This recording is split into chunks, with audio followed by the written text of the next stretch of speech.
네, 뭐 실질적으로 이제 많은 그 부동산 뭐 그 전문 뭐 연구기관도 그렇고 뭐 또 이제 경제 연구기관들도 그렇고 이제 작년 말 그러니까 이제 올 초 시작할 때 이제 대부분이 어떤 전망들을 내놨었냐면 상고하저 그러니까 상반기에는 좀 이제 상당 부분 그렇죠. 작년에 이제 많이 올랐으니까 그 오름세를 계속 이어가서 상반기에 많이 올라가고 자, 그렇지만 이제 하반기 쪽으로 갈수록 이제 공급에 대한 어떤 뭐 실질적인 어떤 그 효과 이런 것들이 나타나면서 아무래도 이제 하저 그러니까 하반기에는 조금 이제 낮아질 거다. 이제 요런 어떤 전망들을 내놓은 게 이제 일반적이었거든요. 자, 그런데 이렇게 상고 하저 쪽으로 어떤 그 계속 전망을 했던 기관들도 지금 하반기에 들어서면서 오히려 지금 전망을 바꾸고 있습니다. 지금 뭐 소위 말하는 이제 상고하고 그러니까 상반기에도 오르고 하반기에도 오른다. 자, 그런데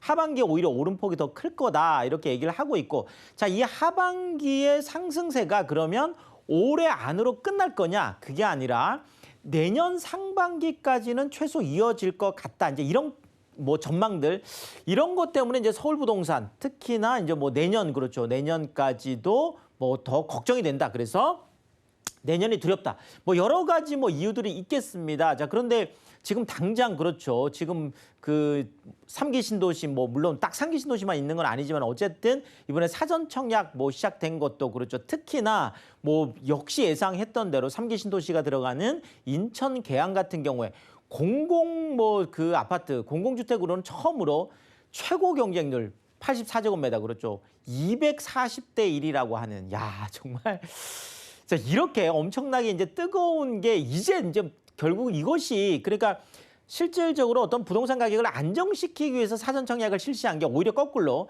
부동산에 대한 관심을 더 많이 불러일으키고 있고 이런 240대 1이라고 하는 이제 또 어마어마한 경쟁률들이 또 계속 좀 불을 붙이고 있는 이런 양상이거든요. 그래서 여러 가지 이유들이 있겠지만 뭐 좀 몇 가지들 한번 추려보도록 하겠습니다.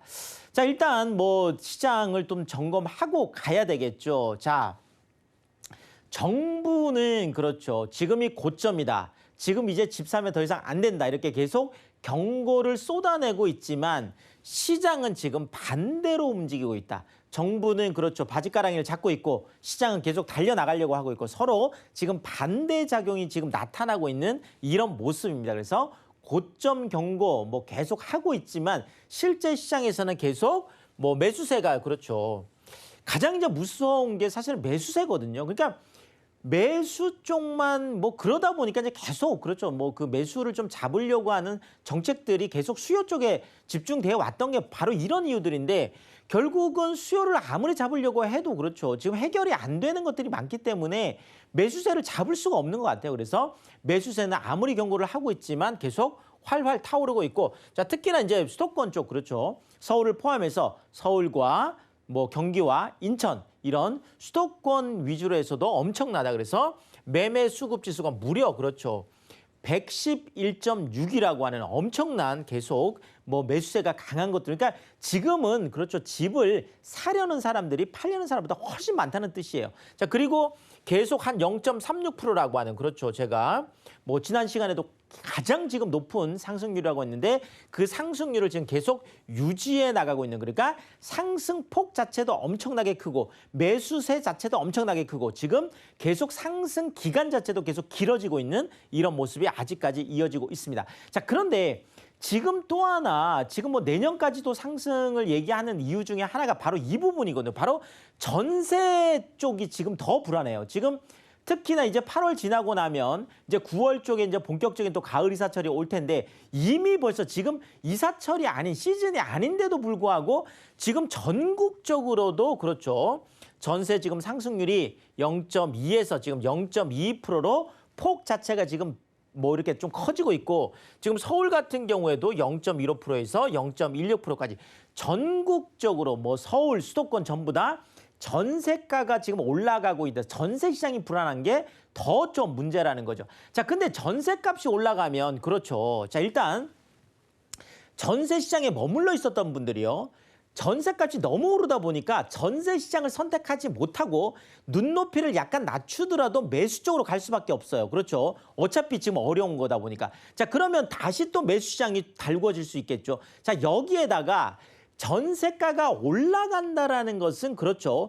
그만큼 갭 투자 환경이 더 양호해지는 거예요. 그러니까 전세가율이 한 60%일 때는 10억짜리 집 살 때 내 돈이 뭐 거의 한 4억 정도 있어야 되지만 만약에 전세가율이 70%, 80%까지 올라가면 뭐 내가 필요한 돈이 2억, 3억까지 주는 거예요. 자, 그러면 투자 환경이 더 좋아진다라는 거죠. 그러니까 매수자들은 매수자들대로 뭐 전세에 있지 않고 매수 쪽으로 가고 있고 또 갭 투자 환경은 좋아지고 자 이러면 당연히 집값이 상승하는 이런 악순환의 고리 쪽으로 계속 갈 수밖에 없는 상황이라는 거죠. 자 여기에다가 그렇죠. 지금 가장 또 큰 문제가 시장에서 키 맞추기예요. 자 서울이 너무 많이 올랐고 지금 경기나 인천 이런 쪽들이 많이 오르다 보니까 아직까지 덜 오른 지역들 쪽으로 엄청나게 키 맞추기를 하고 있습니다. 자 왜냐하면 지금 정부에서 대출 규제를 완화하면서 6억 이하 쪽에 지금 남아있는 이런 쪽들을 찾아서 정말 계속 외곽으로 나가고 있거든요. 자, 이러니까 뭐 지방까지도 들썩썩한 거죠. 자, 어쨌든 이런 키 맞추기 장세가 지금 엄청나게 지금 강하게 지금 쏟아지고 있기 때문에 계속 그렇죠. 위쪽으로 지금 계속 키를 맞추고 있는 상황이어서 가만히 있는 부동산들이 없다는 뜻이에요. 자, 이런 부분들 때문에도 뭐 내년 뭐 거의 상반기까지는 좀 이어지지 않을까 이런 얘기들이 나오고 있습니다.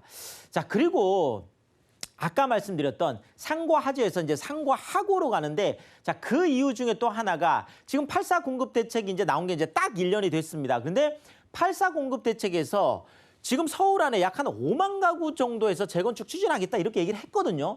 자, 근데 1년이 지났어요. 자, 근데 실질적으로 재건축 쪽에 얘기가 나온 거는 약 한 5만 가구 중에 1,580가구, 3%밖에 안 되지 않습니다. 자, 그러니까 실질적으로 정부가 갖고 있는 어떤 이 공급 유인책, 뭐 공급을 통해서 좀 부동산 가격을 안정시키려고 하고 있는 이런 것들에 대한 어떤 뭐 그 믿음, 실효성 이런 게 지금 계속 좀 떨어지고 있는 이런 상황이 되고 있고 자, 또 하나는요.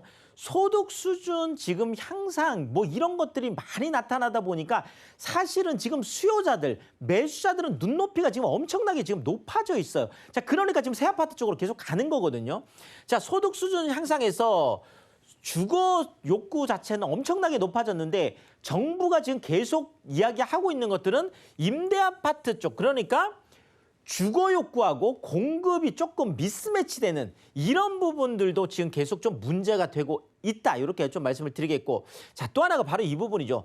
당장 들어가 살 집은 없는데 분양 기회는 제한적이다. 자, 지금 뭐 3기 신도시가 지금 당장 그렇잖아요. 지금 뭐 3기 신도시 사전 청약만 되면 뭐 엄청나게 뭐 이렇게 될 것 같았지만 실질적으로 4천 가구 이번에 사전 청약하는데 4만 명이 왔어요. 평균 10대 1이고 지금 특공 같은 게 더 높습니다. 특별 공급은 지금 거의 15대 1까지 평균 경쟁률이고 여기에다가 그렇죠. 인기가 있는 이런 인천 계양 같은 곳들은 거의 240대 1까지 가는 이런 것들이 있다 보니까 분양 뭐 하는 것 같은데 기회 자체는 별로 없는 거예요. 실질적으로 안 된다라는 거죠. 자, 이런 것들 때문에 많은 사람들이 조바심이 나면서 눈에 보이지 않는 것보다 당장 지금 눈에 보이는 거라도 일단 살아야 되겠다. 이런 욕구들이 많이 있다라는 거죠. 자, 결국 서울 부동산 특히나 서울 쪽이 더 그렇죠.